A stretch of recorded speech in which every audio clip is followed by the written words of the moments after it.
Hi,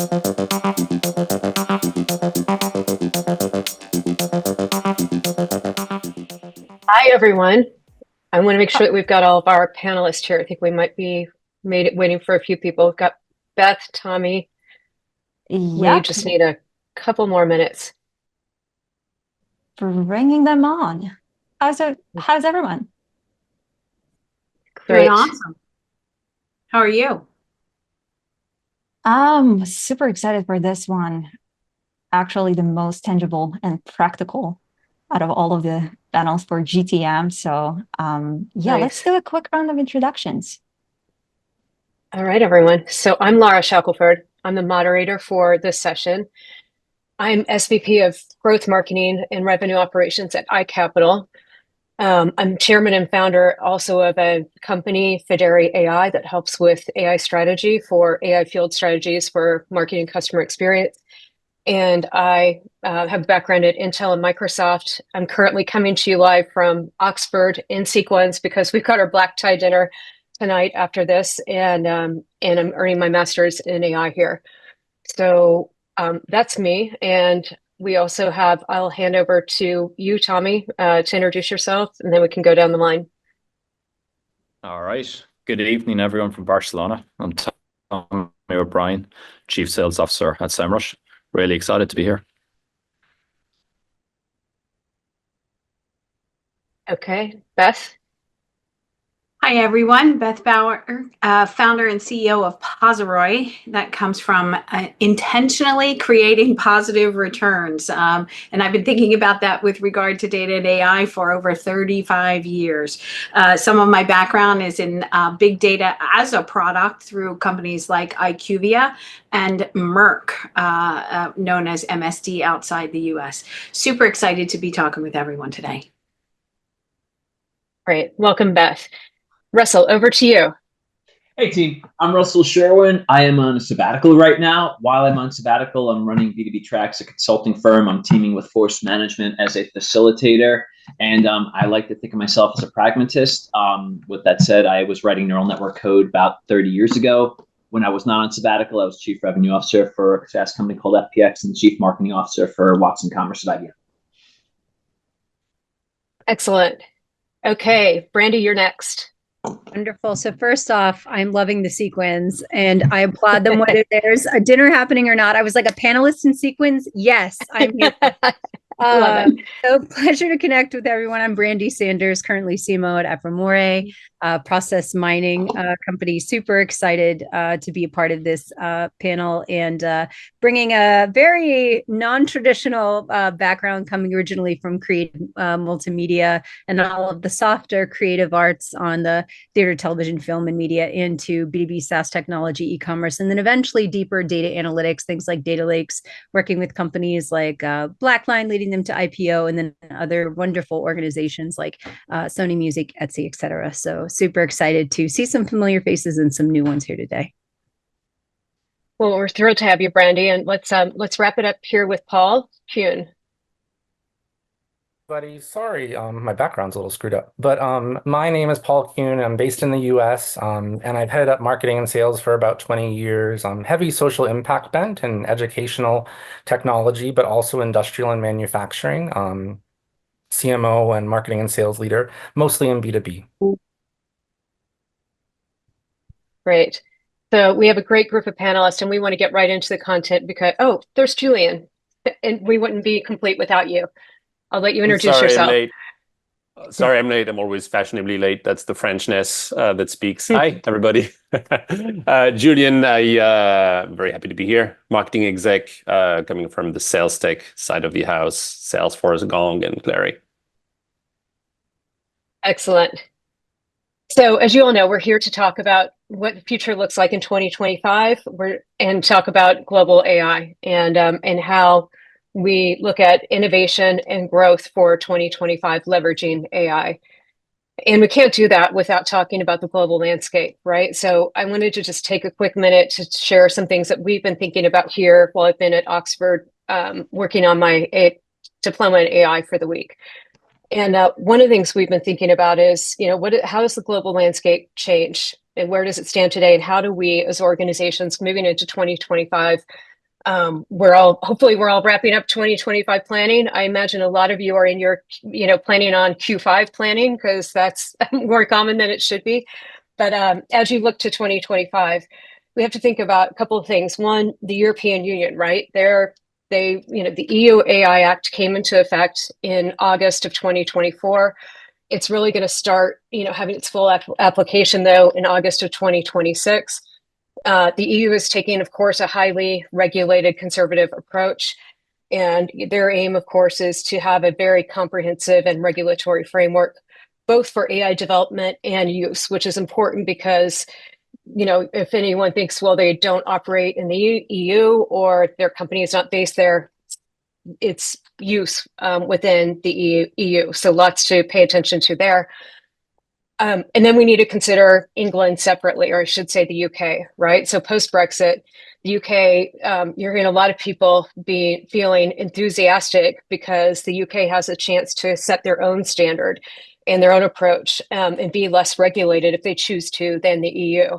That's not a choice they've made yet. They're looking to potentially move faster in AI and development and implementation, but the stage is set to see where they're going to go. And then, of course, we have China, right? China has been adopting a very insular, inward-focused approach to AI development. We have limited information about their specific strategies and regulations, but it's worth noting that 5 of the top 20 universities in AI are in China. There's a lot of great work happening there, we presume, and so we'll see what unfolds there over time. And then, of course, in the U.S., whatever your politics are, we're not getting into politics on this, but the recent shift following our elections means that we're moving from a more cautious innovator in the U.S. to becoming less regulated, and we'll see a faster paced approach to AI in the U.S. We're going to likely focus more on domestic AI development, less on the global cooperation. And there will definitely be a focus on efficiency, with Elon Musk being a leader in AI, who also, of course, has just been appointed the co-leader for the Department of Government Efficiency. So with that lens, as we look to 2025, we need to think about our global approach, right? And how we're going to take those business models into account and adjust for those, especially as we apply AI to become more innovative, drive greater efficiency, and ultimately more growth. So those shifts might influence a couple of things: the need for flexible business models that can adjust to the different regulations that will come into effect, opportunities for companies to leverage different approaches regionally, and then there is a potential for new partnerships that will come out of this across borders in ways we haven't seen before as these dynamics are changing. So I'm going to stop there and ask panelists, based on what I just shared and your point of view experience, what are your thoughts on the kind of the global view, how you're approaching thinking about your global organization for 2025? Beth, over to you. So I always think of it as we are so connected, quite frankly, now that whether you are US based only, you're going to be impacted by what's happening globally, whether we like it or not. And GDPR, along with CCPA in California combined, really end up impacting and driving all the things that we're thinking about. But that's a perfect tie into how I think about business model innovation, quite frankly. There's several different components: the external, the internal, your customers, and then how do you bring that all together? And I was actually thinking that the number one thing that I wanted to bring out to people today is something called a PESTLE analysis, which AI just lends itself so beautifully to. PESTLE is an acronym that stands for political, economic, social, technological, environmental, and legal. And that base of legal at the end, I think, is a key component, because what I have seen in order to actually do extraordinarily well and accelerate with AI, you need to be bringing legal and regulatory and be compliant by design. That means thinking through and bringing all of those people across that entire PESTLE on the journey with you, so that when you are ready to innovate technologically, everybody else is ready to accept that innovation as well. So AI will allow us to be able to better understand our world rapidly across those continuums, And then we can take that and go back to our internal business capabilities and begin to see what are the processes that we can accelerate internally by bringing AI into the picture, beginning to understand what decision making we have. I had, again, bring that back to the legal component, because legal, for example, a report just came out from Reuters earlier this week that the legal teams are actually responding that they don't want to be touched by AI. But quite frankly, if we don't bring them along on this journey, we're not getting anywhere, because they're the barrier that keeps us from moving forward. And I say that with the flip side of governance is key, which is why we want to bring them at the beginning, because we want to be compliant by design. We want them to be thinking through that with us. And that opens us up into the entire, how could we begin to create blue oceans to get at new customers? And then how could we begin to take the totality of these things back to our decision making and allow AI to help us to actually identify the decisions that we've been making all along, whether we could articulate them or not, but now we can see them visibly and break down the silos across our organizations and partners, so that we can actually transparently move forward and say, this is, we're coming forward to provide value to our customers, to provide value to our shareholders, and to provide value to our employees. I love what you said about compliant by design. That's definitely how we think about it, and it's the right approach, as much as we can, right? So we'll be ready, and then consider things as they come up. But Brandy, I was watching your face as Beth was talking, and it looked like you were eager to jump in. And by the way, folks, everyone on this panel is excited to talk to you about this topic. So I'll call people out to talk when needed, but also people will jump in, right? So we've got a lot of interest here. So expect that too from the next minutes that we're together. This is where the ex-theater major stuff really comes in handy, is because it's these intent signals, if you would. No, so first off, Beth, that is so eloquent and well put together. And compliance, which people often view as a burden, is actually now turning into a necessity. And I could literally go into everything from automated alerts, violation, detailed root analysis causes, linkage with process models. There's so much technical stuff there, but it's so messy with the human element, because quite often, and I think ChatGPT, Gen AI, honestly, over the last 3 to 5 years, and possibly even further back, has created this buzz, this kind of hyper energy that's traveled through organizations, because everybody rolls over to the next tech bro who's like, this is the tool. And we all wake up and go buy the thing and we install it. And then legal, of course, they're the bottom of the pyramid trying to protect us all, turns around and goes, who's in charge of that? Who keeps it in the guardrails? And then you have sales looking at marketing, and marketing looking at sales, and sales looking at IT, and IT is like, I quit. And the lawyer burns out and leaves. And so it's this lovely idea, this concept, but the actual execution process and operations of it is quite often messy. The data's bad. Things are built on something like a Jenga from 1985 on some server. No one has any ideas in the middle of Iowa. There's all of these intricacies that I think we kick right over with the concept, but the execution, particularly from the compliance bend, which I'll of course be obsessed with because Apramore is process mining and we just launched Compliance Center. But there's this idea that what looks good on paper is always so much harder to execute within organizations, especially if they're in hypergrowth mode, they're on the startup side, and conversely, legacy organizations that are glacially slow to change. So there's a human element here, not to push that button bingo on AI human hybrid, but I'm going to do it. There's a human emotional element as well, which is who owns this? Because no one's going to want to touch it. Look at DORA, GDPR, look at the fact that there's now litigative measures to put people behind bars if they violate certain things of compliance at an executive level. And it's a bit of a hot potato. So for me personally, when I hear the concept, I'm like, that sounds so sexy and wonderful and it's great. And then how do you do it? Starting on page 1, who's in charge of this bad boy? Who's creating the guardrails? Are we progressively going to push it like the recent administration, or are we more conservative because we don't want our CTO behind bars? So it's this lovely balancing act that I think everybody will do differently. And we're at that beginning of that maturity arc. So I'm super curious to see how this plays out. But I agree, compliance is key. And this is no longer an if then that Boolean that is optional. It now, at the scale at which we are adapting in AI, automation, workflow, everything, we're going to need this to be automated. And you'd have to have those systems in place before you're entering your PII, your customer data, all of that valuable information, which I think more than ever is at risk for vulnerability. Hey, Brandy, I'm going to give you 2 points for putting the word Boolean in there. I thought that was awesome that you worked that in. I want to throw a question out to the three of you or anyone else who can talk about compliance. And I'll be honest, I have not dug into the compliance regulations here. And personally, I'm a little worried that we can't put Pandora back in the box here.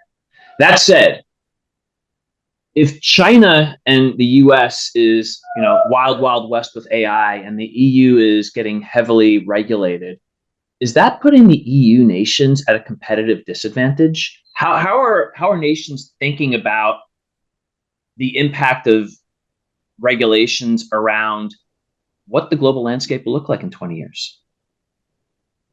Oh, I have thoughts, and I'll say them really quickly and get the hell out of the way, but it's a spider web. This global market is inexorably tied, right? So EU, even though we want it to be its own thing, that you've got a strong parent who's like, I'm sticking to the rules. You've got your kid out in the playground playing with the other person at that meeting, or you've got this engineer over here in Estonia, or you've got this person over here in India, and you know how difficult it is to control them at both the individual level and the process level. So I think that when one part of the spider web pulls, the other part will pull back. I think that individually as units, they'll try to control these things. But to your point, the toothpaste is literally out of the tube. And so it's going to be pew-pew, a little bit of the Wild West there with things being pulled in lateral directions across the markets.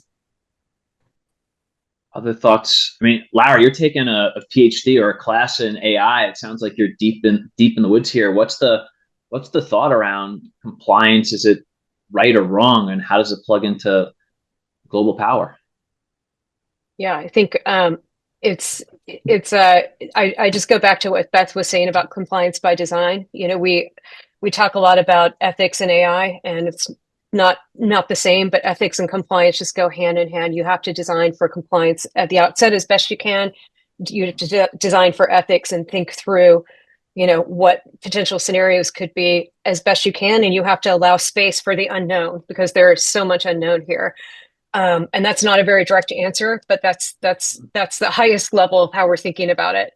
But I do want to make sure, Russell, that we give Tommy a chance to. Tommy, you're sitting in Spain, right, for this call, unless you're traveling, and so I feel like you should give us a view from the right from the field.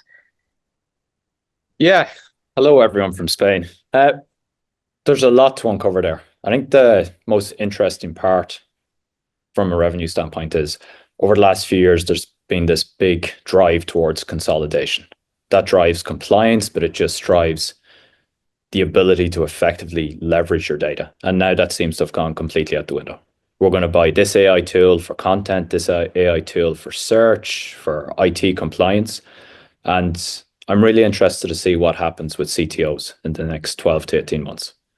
Because it all seems well and good, but when you try and integrate it and you try and leverage that data, I got a chance over the last 2 days to join some of the sessions. And, one of the most common themes was you can achieve remarkable things, but it is the data that you put into it. It's your ability to ingest it, leverage it, execute it.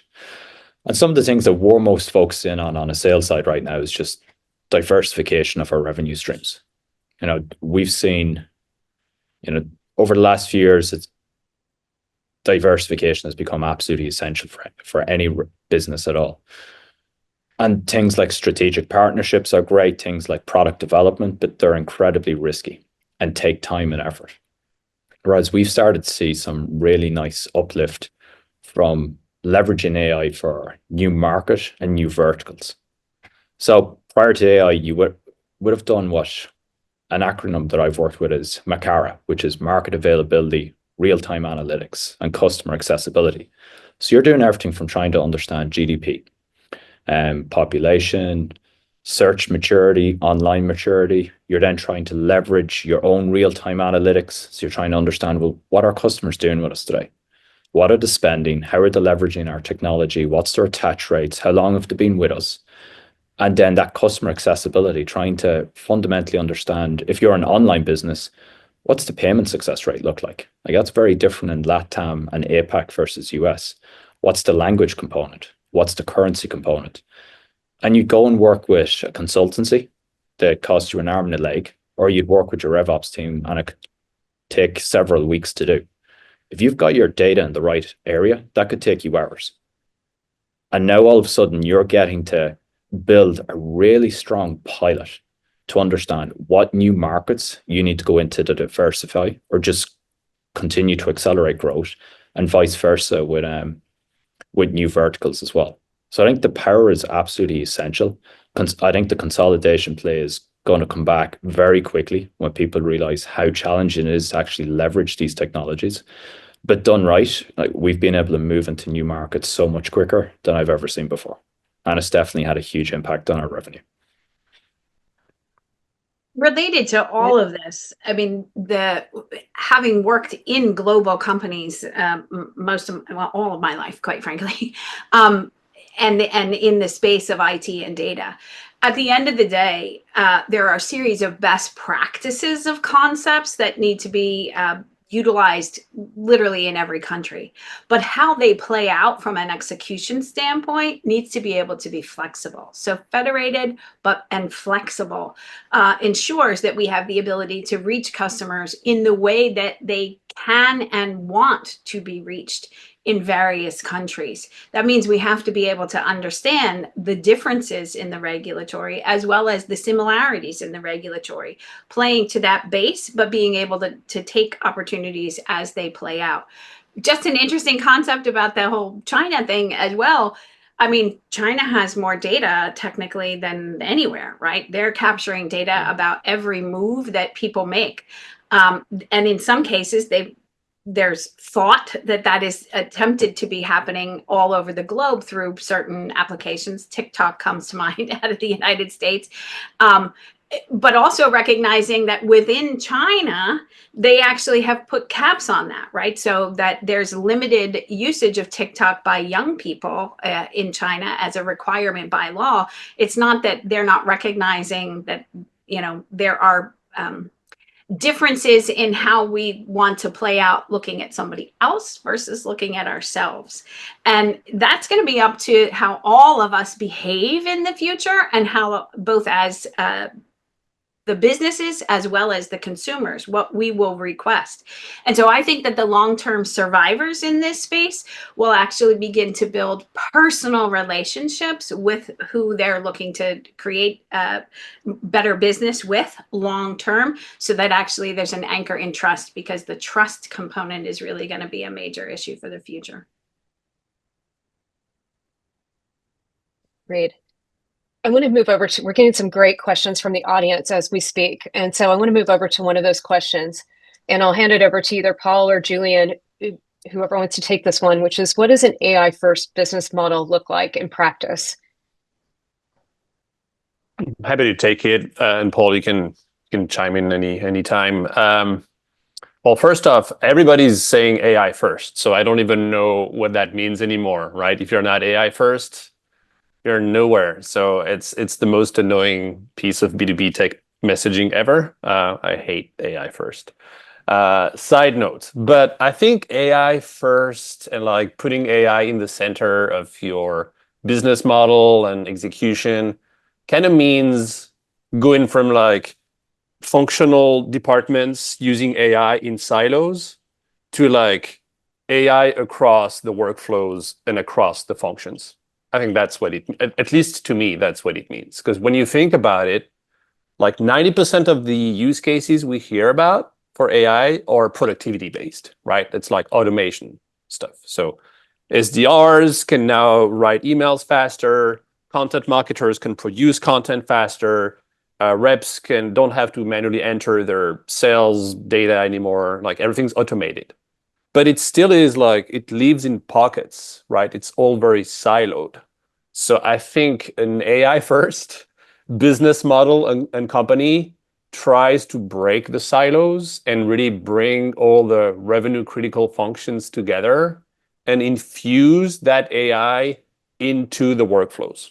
Like that's what it means. And I think back to what we were talking about earlier, there's there's a governance aspect to that as well. If AI is well defined in existing cross-functional workflows, then everybody's going to be able to leverage it and benefit from it. And it's not going to be just in pockets. So that would be my high-level answer to the question. I'm not even sure I got the question right, but AI in the cross-functional workflows to break the silos. I don't disagree, obviously, and I have the same frustration you do, Julian, about AI and ML. They slap it on everything, and it's a reason to either jack up the price or to launch something new that was previously just SaaS, right? And Yeah. so I struggle with it because I think it's just the evolution of smarter automation or more intelligent automation that, despite the success of these platforms, two things. Big companies struggle with still adopting Sales 2.0 principles, let alone whatever AI is going to do, because they're big enough to be inefficient, or they're so small they don't have the resources.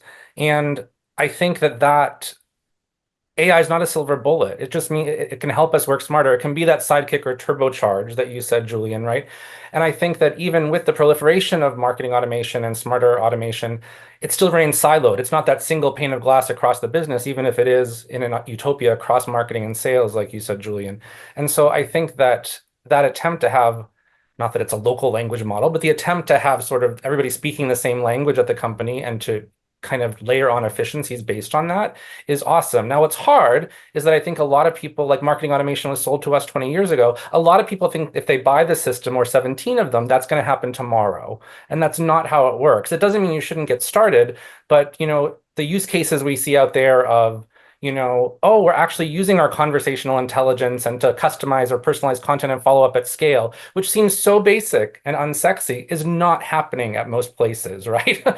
People with marketing automation might have, especially in B2B versus B2C, abandoned dynamic content, or it's hard to maintain ages ago, right? And so I think that there's still an efficiency there, but the starting small across the business and figuring out what it means for go-to-market in terms of brand and demand and keeping the lights on, and then how does that bleed into ops and finance and CS and product is important. And that's how do we leverage tools that are based on ChatGPT and Claude, or there might be bespoke AI for your industry. And all of that's still so at the front of the bell curve that it's exciting, but you could just dabble in it and still not be disciplined enough to see anything through. And I worry about that even with sort of, the marketing automation stuff. We have it's sort of like industry 4.0 and 5.0 in manufacturing. It's like we're moving on to something. The quorum has not mastered what came before. And so I think you want to keep your finger on the pulse there. But in marketing and sales, if you can work smarter and AI enables that, that will help you meet your revenue goals, which are what the short-term goal is, right? And I think that people are dizzy about AI and excited to read up on it and excited to play with it, but just employing small wins, whether it's, campaign analysis or product market fit on the back end, or whether it's content, and not press go and publish 19 crappy blogs, but sort of how do we make this blog a podcast? How do we clip something more easily? All of that's out there today, but that's not the be all end all. I think it's moving toward what Julian's vision was that would be more ideal. I'm going to take a bit of a contrarian tone to what we call AI first, and that sounds like a bunch of rubbish unless you're Mistral, unless you're Open AI, unless you're Writer, unless your business is selling AI. It's rubbish. I'll give you a story. Back in the 90s, I was a consultant. Audi of America was my client, and we put in their website, which was wonderful. And this was at the point in time when everyone was smoking web crack, which is the web was going to solve and change everything. And we were out for a drink, and the CMO, Jim, walks up to me and says, "We did a great job with the website. Now let's go sell cars online." I'm like, "Awesome. Let's have a meeting on it tomorrow." My point of view to Jim was, "Jim, you're out of America. You don't make cars. You don't sell cars, or at least to consumers. You import cars and you distribute cars. Just like any other business, your purpose is driving revenue by serving a mission and minimizing your costs, minimizing your risk. At the end of the day, businesses exist to serve a purpose. AI is a tool that in some cases is going to help us out, in some cases isn't.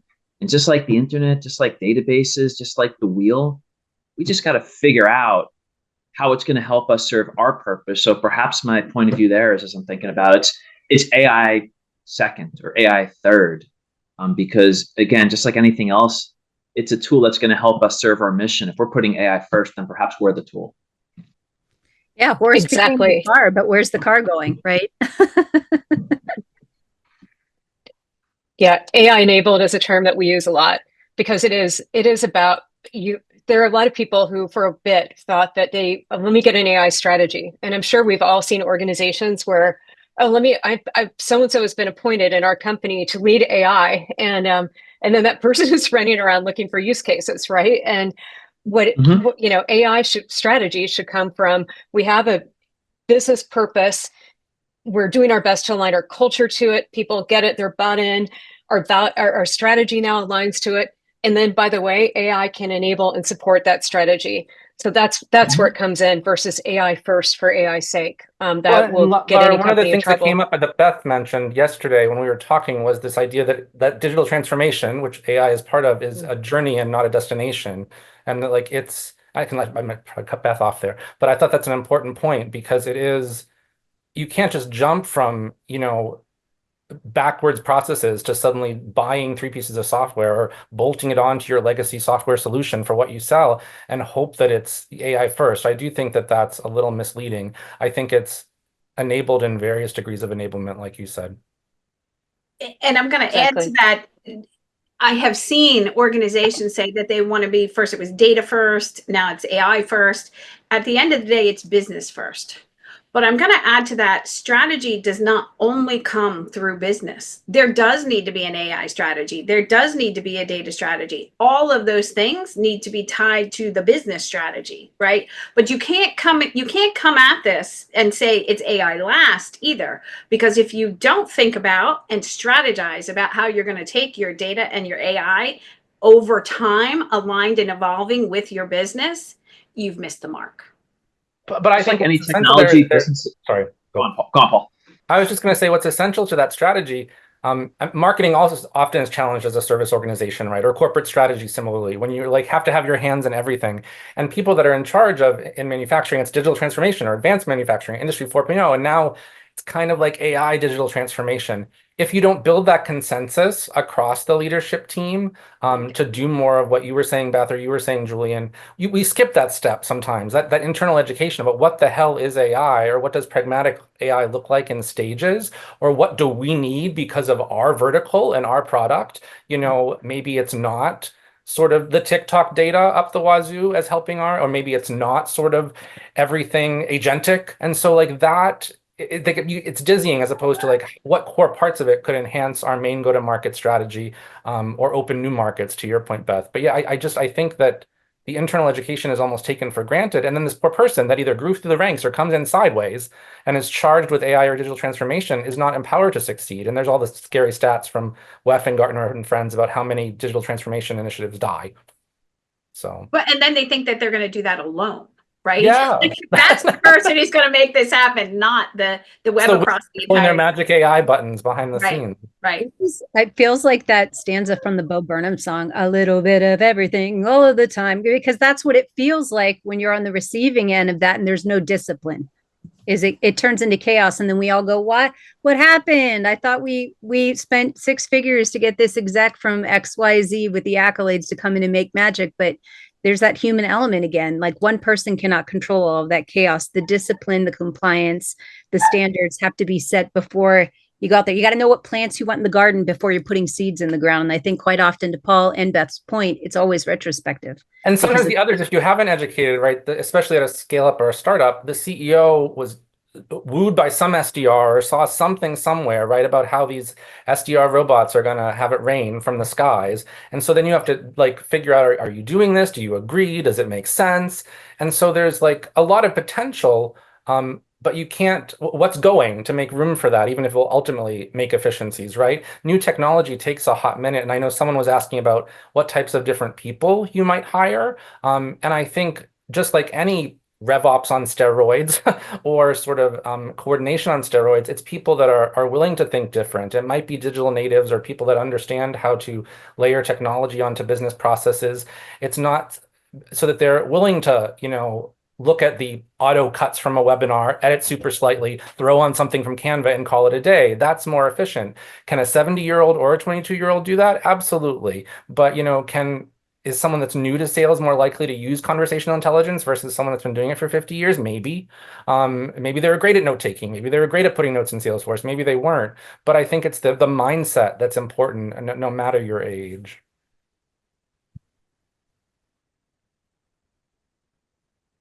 Let's flip over to talk about partnerships in the ecosystem because we're in such a connected world, right? We have been for quite some time, but it becomes even more connected in this AI enabled world that we're in. So this question, Russell, was for you, but for all the panelists, where you have a point of view. When you think about your experiences at IBM Watson, your current advisory role, how do you think strategic partnerships within AI-driven ecosystems, let's not say AI-driven, sorry, AI with ecosystems that are potentially AI-enabled, how do you think those partnerships will enable innovation and growth in 2025? And what factors do you consider when you select and manage partnerships? It's a fascinating question, AI and partnership. And here's why I find it fascinating. And I'll give you a point of view. And I think AI, grant, it's going to change everything. It's wonderful. At the same time, when I look at AI and sales and AI and partnerships, at the end of the day, people don't buy a darn thing, at least in complex sales, because you had a great message or even because you were a little bit better than the competition. At the end of the day, partnerships work because I trust that when shit hits the fan, you're going to take care of me. And I've built up trust over the course of a sales cycle. And so when I think about AI and partnerships, I think AI can lubricate the path and make some of the busy work easier or fall to the background. But I think too much AI and partnerships is a scary place because when AI starts doing the thinking, the human element leaves, and it's the human element that drives the trust that underlies good working partnerships. So my instinct is too much AI is not a good, and I've seen that too on the buy side when people try to sell to me, and when I see AI taking the place of a rep, it's an immediate turnoff. And frankly, when I motivate sellers, like I don't mind a seller or a partnership rep using AI to help think through a message or to role play. Okay, talk to me. I'm working with an industrial manufacturer I need to partner with. What might be some value driver hypotheses be that I can attach a message to? That's great. But when all of a sudden AI is just automating stuff, all of a sudden the trust erodes, and isn't that the fabric of a partnership, anyways? Right. So sorry to be the contrarian once again there. Oh, we like contrary in this panel. Who else? No, Tommy, I think you had Sorry, Tommy. Yeah. Oh, go, Paul. I was just going to say that I think that, I guess on the light side of AI, more intelligent automation about which channel partners are most active or which are at risk, the same types of intel we would apply to direct sales could be helpful, because I think that, obviously sometimes channel partners have a lot to sell, and staying on top of their radar, realizing who your low-hanging fruit are, whether they're small, medium, or enterprise, is important. And so some intel behind the scenes could help, but it's not some silver bullet. And that's different than the wider picture, obviously, that you painted. I wanted to add to that there is so much accelerated change, and so many new tools and so many ways that AI can help us, that AI will help us find partners, yes, but then our partners will help us find AI. Because we're not going to be able to adopt everything. And so our trusted networks and circles will rely on them, because we can't all know everything. We'll rely on those humans to guide us to what they think is going to work best for us. And so some of those partnerships are going to get stronger and stronger, where those are guiding us toward specific tools that will help us to have a better future. I like the emphasis on AI and human. I heard it in other discussions over the last couple of days, but for sure, it's not AI, the fear of AI replacing our jobs, right? It's AI helping us to be more efficient, more productive, more innovative, so that we can do more of the things where we can add the most value. One other thing I wanted to add onto that, it was an important distinction that I just heard this week, which I think really needs to be reiterated. It's not just a human in the loop, right? It's not just some now robotic human who's going to do some checking. It's humans and AI in this together all the way. Mm-hmm. Exactly. I would just agree. I know when we were at Cisco, some of the research we did, we jokingly did not call the report this, but like robots are going to take your job, but they're going to give you a new one. And I would say for the purpose of this call, robots, AI, digital transformation, it's all sort of interchangeable because what can be automated will be, but then the human skills or the soft skills or the 21st century skills or whatever we want to call them, the entrepreneurial skills, the what you get in is what you get. The better, as you start to master these AI models, whether they're language based or other based, that sort of interface, making it part of your regular operations, like you said, Beth, is so important and will evolve greatly as the tech evolves and as the data at its disposal, if it's data based, evolves. But that is exciting. People aren't going away. It's just a different way of interacting with data and tech. And I totally will throw out there that I often think of humans as the guardian of quality in AI, because we're overseeing the rules, we're validating, we're refining AI, like the processes that are involved with that from both like a technical and ethical, hopefully ethical standard, like setting the standards, reviewing the outputs, detecting and addressing bias, which is a massive issue, or errors, because we're creating the rules and the mechanisms that enforce these certain things. And there's continuous improvement, of course, through feedback loops, but it's inexorably, they're tied together for now. And going back and forth on that, I see it both ways, because while we ultimately make the decision making on that, we make mistakes. And so there are little spots where maybe a rule we wanted didn't get applied, and AI can go find that. AI can actually also identify if we've said that there needs to be a certain decision process, and then that decision process was not applied in every case. It will find those cases. It won't necessarily go and implement, I hope, but it would bring them to our attention and make us more aware of where we have holes and blind spots. I want to shift gears a little bit and bring us back to, we're talking about AI and maybe the future. I want to look at really 2025 planning. And I'd like to ask the panelists to weigh in on, as you're looking at 2025, how are you incorporating AI into your plans? How is it either helping you to build your plans or going to be a factor in what you're building for next year?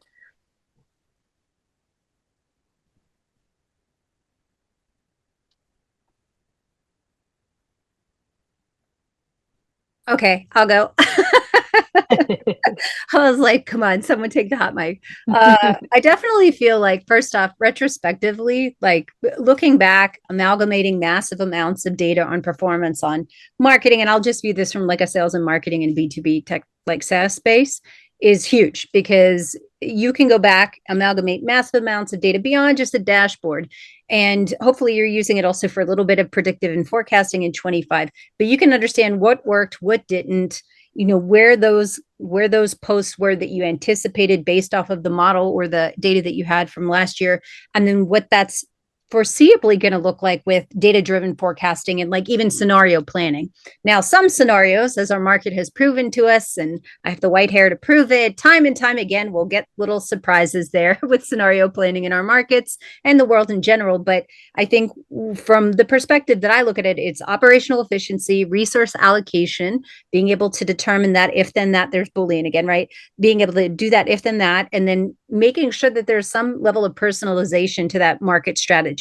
So we understand customer personalization. We're laser focused on ICP. We understand what worked, what didn't. You remove it, you optimize it, you set those kind of goalposts up, and hey, if I'm 85% of the way through the quarter and my forecast is telling me I'm only 25% of the way to goal, what levers can we pull?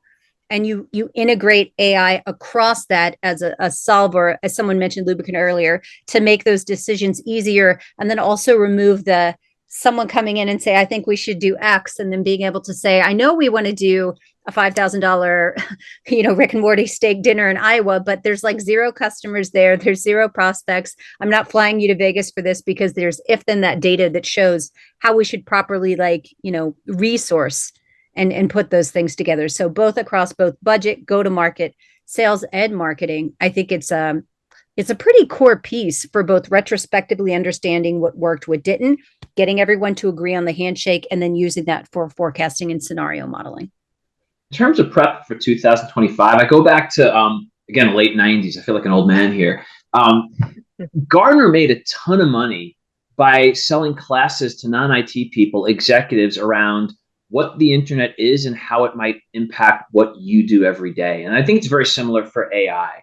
I think if you're a business leader, yeah, you do need to incorporate AI into your plans, but I think you need to take personal accountability to understand it at a non-superficial level and start thinking through where it can help you serve your purpose better. Me personally, I'm looking into the O1 model. I'm looking at things like Replit and Cursor and programming with AI. I'm looking into I'm advising a lot of these companies, frankly, so I could learn. Because as much as I wish we could, Brandy said, put the toothpaste back in the bottle, it's here, it's real. And whether the EU wants to stick their head in the sand and overregulate and let the Chinese and Americans get ahead of them or not, it's there, it's real. We all have our purposes and our missions.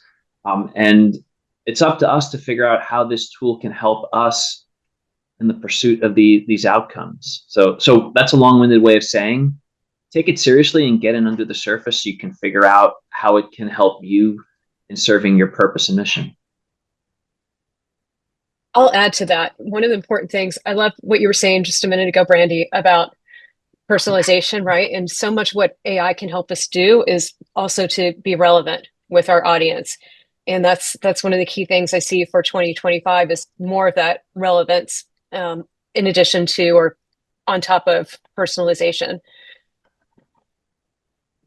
I would just add that aside from, even if just in Canva, playing with playing with it on the content side of things, I think the product marketing or forecasting implications that Brandy spoke of are really important here, because at a startup or scale up, the idea of FP&A is hysterical. And so to expand your capabilities in finance and marketing and go to market with crowdsourced data from somewhere, or looking at your own data with hands you don't have as a kind of co-pilot is a huge opportunity, so that you can be honest with yourself or realize, assuming it's not hallucinating, realize opportunities that you might not uncover yourself, right? And so that is really important, because I've seen so many places that where finance and investor forecasts are a silo from marketing and sales, right? Which is hysterical since you're supposed to meet them at the end of the day, right? So this can really help with that sort of parsing and collecting of information. And what type of person would do that? It's almost like there's a lot of talk about Google being such an important skill, Googling, right? Searching being such an important skill on resumes or for kids these days. Being able to understand prompts and curation and working with AI tools, both basic and bespoke, is sort of an evolution of that is, a huge area of opportunity. And if you know how to harness that so that you have this army of thousands that isn't perfect but is pretty darn efficient, that's a huge opportunity for planning or for output on the other side. And I think related to that is creating a more broad awareness of how data and AI need to be contextualized to actually provide you the right answer. So we often look to data and AI to just, oh, I'm going to ask this big thing and it's just going to give me the big answer. But that personalization is really down in the weeds, and being able to parse out, where are you able to apply an insight and where do you need a different insight, and beginning to understand what it means to capture data from these various spaces, when you can generalize and when you can't. And that's going to require, back to the partnerships conversation, that people are going to have to talk about what it means when they see certain data and not make assumptions, and be able to have the language to translate across these various silos and ultimately to their customers. And when I say language, I don't mean language like English versus French. Codification. Technical versus marketing, right? Shared codification. Consumer. Yeah. So critical. Yeah. I love that you picked French, by the way. Thank you, Beth. That's a good call. I think one of the things I like to say is that AI forces us to think about our tasks. It's that huge automation booster. But then if you don't really know what the sequence of tasks that a given person is taking to get to an outcome, you can never optimize it, right? In other terms, you cannot define the destination. Well, you know where you are today, but if you don't know the road to get to a destination, you can't optimize that route. And so I think one of the beauties of AI to me, despite me bashing the marketing of it, is it forces all of us, leaders, practitioners, everybody, to think about, okay, what's the sequence? Where do I spend time today? Where do I click? What do I look at? Who do I talk to? And then it should put us in that mindset of there's no tolerance for what I call the dead click. The dead click is if you clicked on something already once, you are not allowed to click on it again, because that means that you're repeating a pattern, and that could be automated.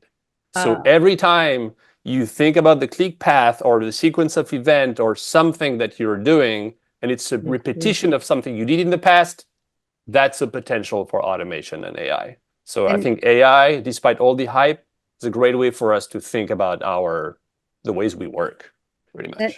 And processes, which is so critical, because again, it's very easy to talk conceptual, and there's like the reality of what people assume it takes to get X done.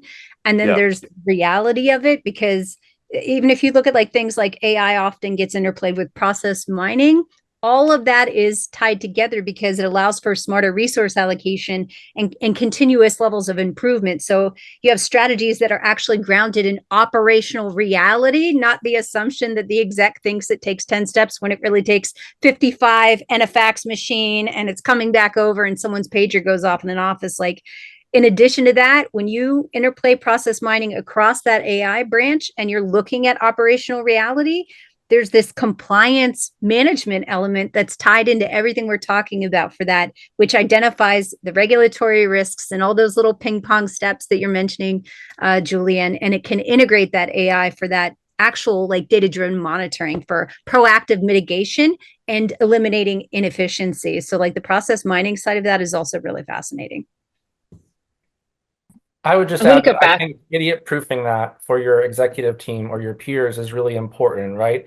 So and they still might think it's bullshit, but like showing the process and showing what could be automated, showing the risks is important. I know I had to do that both for practitioners and for leaders in marketing automation, and still it was Greek, right? But you have to be like, here's today and here's tomorrow, guys. Here's what it happens. Like, this is what's going to happen. And we're not even getting to revenue impact yet, but obviously that is the goal over time. But that is part of that education that everybody said. But I think that I think Julian and Brandy, you hit it. It's if you don't have a good if the bad process is what you're putting in, if the crap is what you're putting in, crap is what you're going to get out. You don't want to scale that. So I wanted to add one thing onto that. What I have found is most organizations hate two words: process and governance.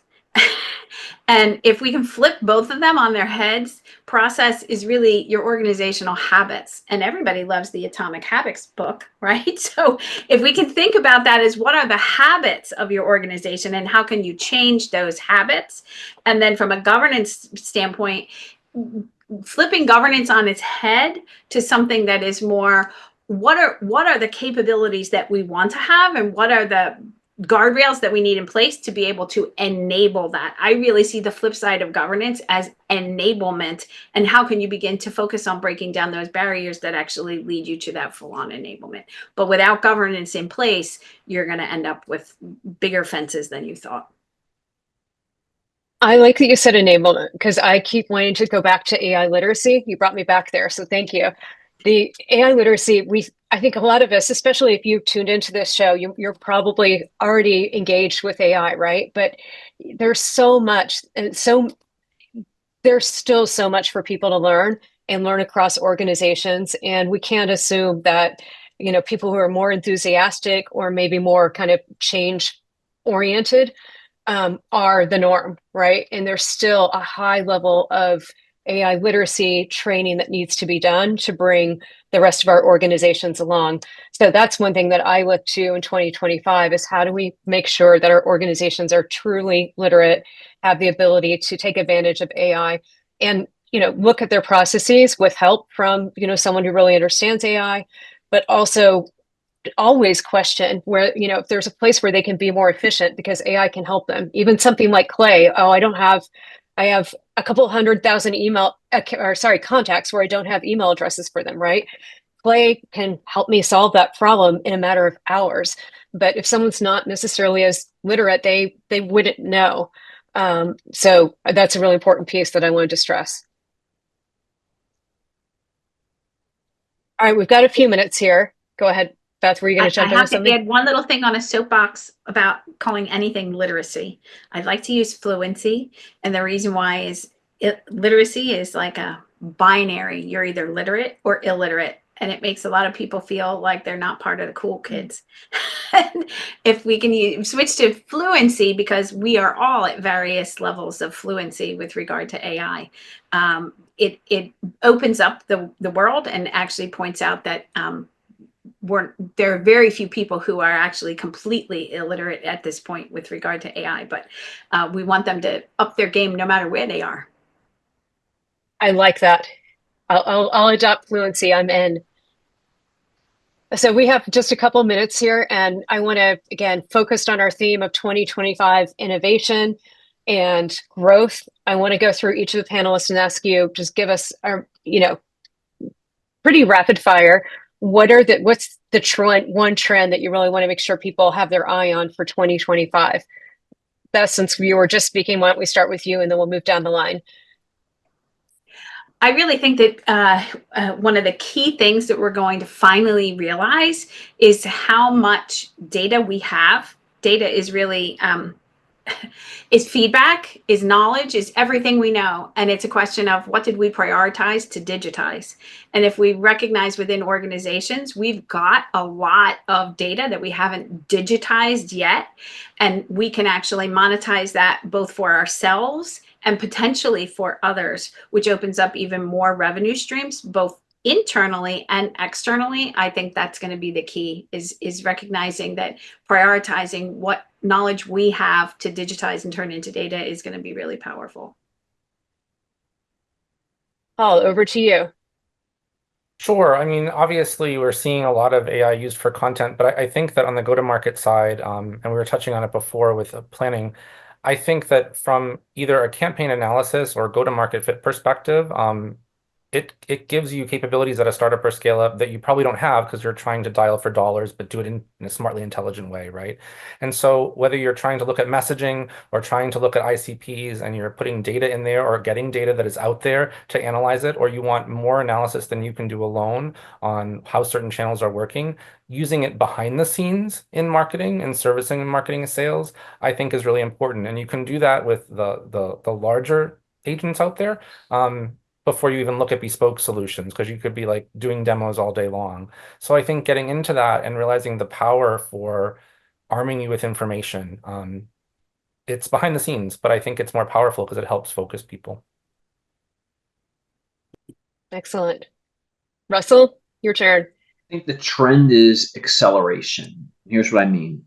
Paul, you've been speaking about digital disruption a couple times. Digital disruption used to mean I have an idea. Let me go hire some people to build something, which is going to take a long time. Now I have an idea. I ask my robot to do it, and it does it really fast, like in 10 minutes. And then I hone it a little bit, and 24 hours later, I have a disruptive application. Stuff's going to be moving so fast that it's going to give us as a species whiplash. And so I think buckle up and dig in, learn. You can either put your head in the sand or you can learn and get on the wave. Great. So acceleration. Acceleration. Brandy.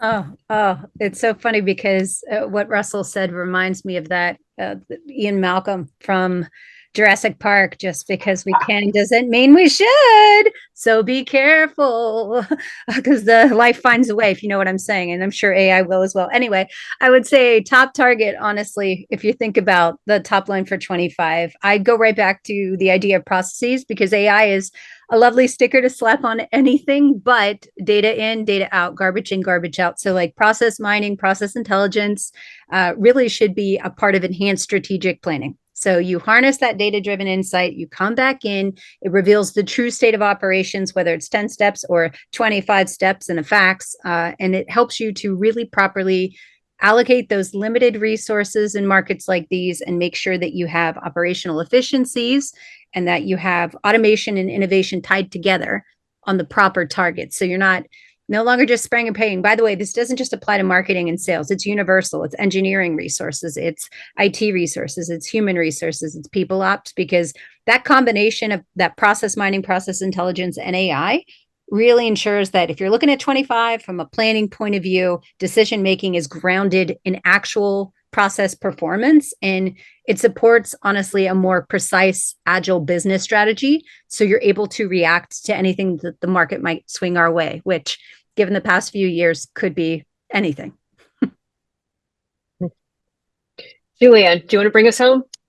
Yeah, for sure. I know we're at time. I don't know what the trend will be. I feel like the trends we're talking about now, we could have talked about them last year. So I'll give you what my hope of the trend should be. I hope 2025 will be the year of pragmatic AI, like practical ways of measuring the actual outcomes of AI. We can talk about AI all day. If we don't identify the applications of it, if we don't measure the before and after, that thing's going to go through the trough of delusional, I forgot the name, the Gartner thing. And it's going to go off the hype cycle. So I guess my wishful thinking trend is pragmatic and measurable AI. Excellent. Thank you so much to our panelists. So as we wrap up, focus on AI fluency versus AI literacy, bringing that into your organization for 2025 more. Acceleration, focusing on process mining. And I have one too, but we're over time. So I'm going to say thank you, everyone, and follow up with me if you want to know what my trend is that I'm most excited about for 2025.